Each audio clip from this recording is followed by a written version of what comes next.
Welcome to paradise, and I don't mean that sarcastically. Welcome to the Weege Show. This is paradise to me. Unadilla on a rainy Friday is a rite of passage. You cannot get through a Unadilla or High Point weekend without some rain. But I got good news. If you're not a fan of mud races, we still might not get one. Oh no. You see how there's standing water here on the start? I talked to Greg Robinson, the track owner. He and his family put this track together.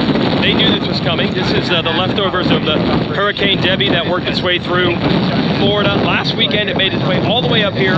They knew the rain was coming. They had it sealed in by I think Tuesday, maybe Wednesday. The water's not seeping in like you think it would. So with tomorrow's forecast being clear, we're probably going to get a rutted track. It's going to be muddy in spots, but I don't think it's going to be as bad as you think. And back to the paradise thing. That was a long week at Loretta Lynn's, as anyone that went to Loretta Lynn's every year can attest. Felt guilty, took the family. As a parent, took the family to the beach for a few days. This weather came in, kind of doused that. But honestly, man, I'm not a beach guy. I'm not really a vacation guy. This is what I like to do. To go to Unadilla and deal with the elements, walk around on this beautiful racetrack in the rain. That is motocross to me. So this is paradise. And I get the best job in the world on Saturday with myself and James Stewart in the booth. It's going to be awesome, and I'm so glad we're back. The weather's getting pretty bad for a guy who just said the weather's not that bad. I swear the sun was coming out a few minutes ago. Anyway, press day today. The riders did not ride to preserve the track. We'll get to it. Talking to a couple riders on what they did over the break. Hunter Lawrence, obviously he was struggling a bit. Washougal was his worst race of the year. Looks like everything checked out. He doesn't have a big problem, but it was nice to have a break, but no major issues, illness or anything like that. For him, most riders took this time to try to recover, except one man, Hayden Deegan, who will appear on this edition of the Weege Show, and I'm going to put his name in the title because the numbers are going to skyrocket, because Deegan brings in an audience, there's no doubt about it. He did not take the break to get a break. He used a break to try to get better. All right, my turn. One rider didn't take the break to take a break. No. You did more? Yeah, I was grinding. Are you serious? Yeah. Like what? Like give me the metrics, the numbers. You did more days than you normally would? Yeah, I rode Monday, Tuesday, Thursday, Friday. I was just grinding. I mean, I'm just trying to get better, and my goal is set high right now, so. So you don't even need training. You were on the bike. You were doing motos. Yeah. And I was doing a lot of technique work too, but in Florida, when you're working on stuff, you're sitting out there in the sun, it's just as hard as moto. Okay, so how bad did you feel after Washougal? Was it that bad? No, I was good. Oh. Good. And I'm gonna assume you're gonna say you're good now. You're okay? Yeah, I'm good. No regrets? Nah, no regrets. Working hard, you can't regret it. That is gnarly. Maybe that makes all the difference. And this track for you, obviously had the bike problem last year, but it was okay from what you remember? Yeah, it was a good track. I mean, who knows how it'll be after all this rain tomorrow? Yes. It might be a whole different track, so we'll see. Hard work pays off. Thanks, man. Yep. It's so windy right now. Sorry about the audio. This is called Screw You. That is the name of it. And I challenge anyone, Mark Zuckerberg or Jeffrey Bezos, Elon Musk, any of you, take your technology, take your AI, figure out a way to make a hill that can actually make a hill this steep. Look this steep on camera. This section right here, for years, since the early 80s when this race was on TV, has not been paid the justice that it should with how steep this section is. Maybe I'll find some witnesses. This is the wall. This is the end of Screw You. Does it look nearly as steep as it actually is when you see it on TV or on camera? It's way worse in person, right? It is way worse in person. If I'd step down that, I'd slide down the whole thing right now. 100%. They're going to ride up it tomorrow, no prob. But if you walk down this, bye-bye. Oh, yeah. And we got grass. We got rain at Unadilla on a Friday, and there's grass on the track. What more can you possibly ask for? Well, maybe a new Honda. They're our sponsor. If you buy, I believe this applies to the 2024 CRF 450R and CRF 250R. There's a few left. Local dealers, we have a program going called the Buy the Bike, Get the Swag. They will throw in an easy up tent, factory Honda branding, a pit mat, and a bike stand. Make your bike pit area look as cool as the bike itself. Buy the Bike, Get the Swag at your local participating Honda dealer. And then as far as the 2025s are concerned, check out this very RacerX YouTube channel. Chris Kiefer has now tested both the new 250 and the new 450. Rode the 450 at Ironman Raceway. He wants to get it back to California, the high des, where he specializes in testing bikes there. But he was very encouraged. A lot of the things he wanted to see improved on the 24 and earlier Hondas, he believes has been improved. Now, as for the race team, they've tried to mimic with what they can do. They can't change the frame, right? They have to wait to the 2025 to have that, but they've tried to mimic other ways to try to get the same feel that the 25 should have baked into it already. Obviously, they've had a lot of success on that bike going back to Sexton last year, Roxon before that, the Lawrence brothers. The 24 has been pretty successful. The 25 should take a lot of those lessons and build them right in. But let me just show you what the track is like right now. Look at that. Look at that. I don't sink. I don't sink in. They knew it was coming. They sealed the track. The weather forecast tomorrow is good. It's going to be rutted. It's going to be soft in spots. I don't think it's going to be a full mud race. You know me, I always play a positive on the are we going to get mudders? You never, ever, ever know until race day. I don't care how hard it rained today. It rained hard, but it might not matter in the end. Cody Shock, for the second time this year, coming back from injury, probably earlier than people thought. Show us the scars. Oh, it's sick. Hold on, I gotta get it in Oh, camera. get it in there, get it in there. That looks bad, but it's not that bad? No, it's great. That was an expensive tattoo. Yeah. Yes. Yeah. Yes. So. But you've been riding for a bit now. 3 weeks, that's all I got. Well, how do you feel? 85%, call it that. How was it coming back from the collarbone the week after there? Was that more than 85? Is this worse or better? Oh, this is harder to come back from. It is, okay. Collarbone was cake. Okay. But we did hear Mike B from your team pointed out, it is the clutch wrist, not the throttle. Yeah. Does that help? It does. You know, as a privateer team, you know, here we go. Pretty good size budget. Yes. And right now, I'm saving the team money, so I'm staying off the clutch, and yeah, all gas and no brake. This is the most elaborate stay off the clutch drill ever. The team gave him surgery. Like seriously, is that one of the things that was hard to do when you first started riding again? No. So you can use it just the same? Yeah. Oh man, that would have been cool. Yeah, but you know, I get yelled at by my mechanic daily trying to stay off the clutch. Yeah. So, new risk, new me. Okay, they're finally gonna get what they want. Yeah. And if you don't learn, they'll do it again. Yeah. Do you want more of that? No. We're having a battle of the New York off. So, Phil, we know it's your home race, blah, blah, blah. There's no battle? State driver's license stamp? No. You do? I still do. That's illegal. Yeah, bro, you're busted. Got that jersey. Oh, is he a Jersey guy? Jersey guy. We're in a battle. He raced in Jersey, he won a motorcycle, right? Legit Jersey guy right there. He had a cheater bike too. That's the only reason why he won. Oh, the 150? Yeah. That was worse. So you went home too? Yeah, 4 hours away. We're on Long Island. He's apparently closer, hour 45. So he gets it. He gets it this weekend. He gets the free trip to the podium. He's going to the podium no matter what. I paid my dues. He has He is not. a couple race wins at podiums. It doesn't mean shit. How old are you now? I turned 27 this month. So you got 8 years to go before you can earn Pretty this. close in age. Yeah. Oh, pretty close. He'll be out soon though. He's a multi-millionaire. He made it in racing. That's why I had to go till 35. Oh. So I can actually make money. He's going to retire and you're going to quit.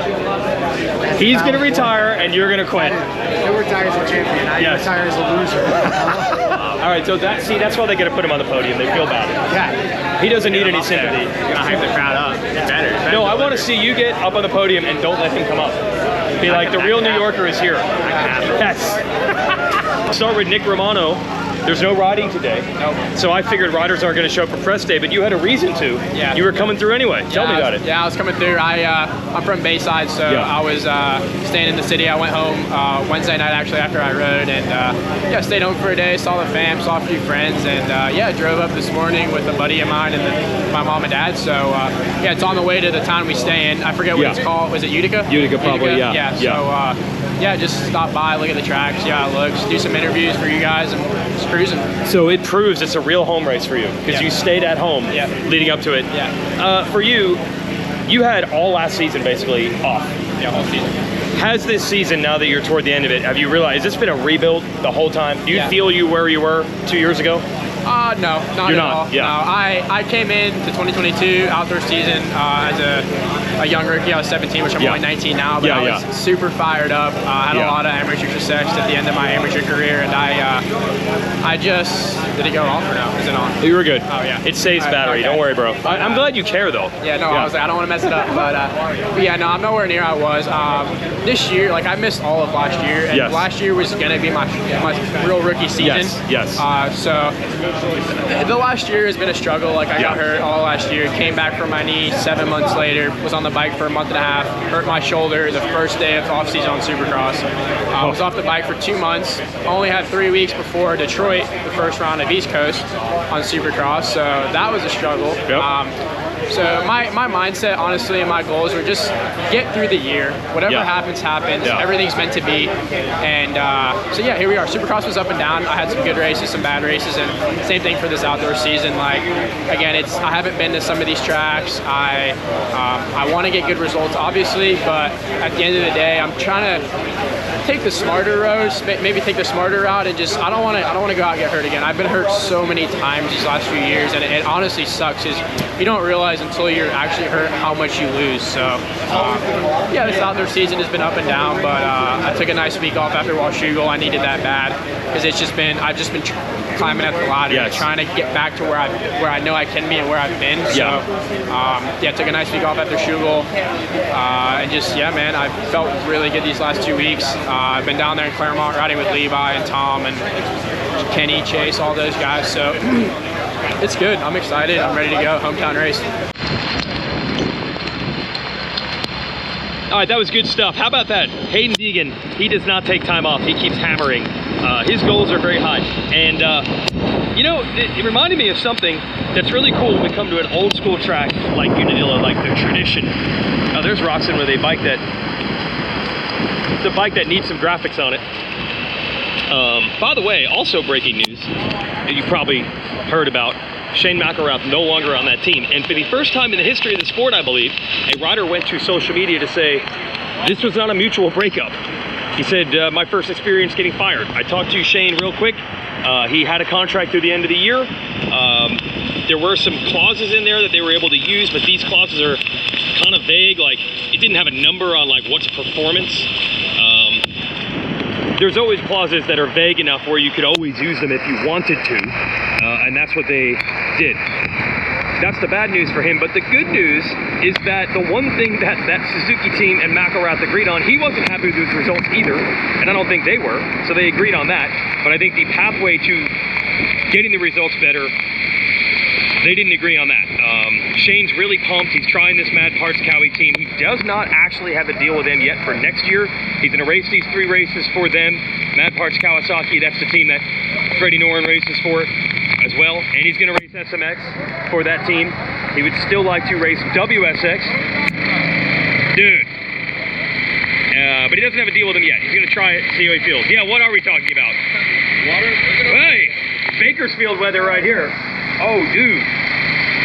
Wow. Flash flood warning. Hey, look, far be it from me to want to give Will Hahn credit for something, but he actually wore boots. Most people are too cool to wear boots.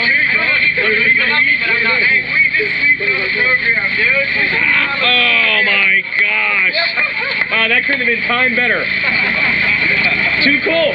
Too cool to bring boots. What are you can just sit and sleep at the track?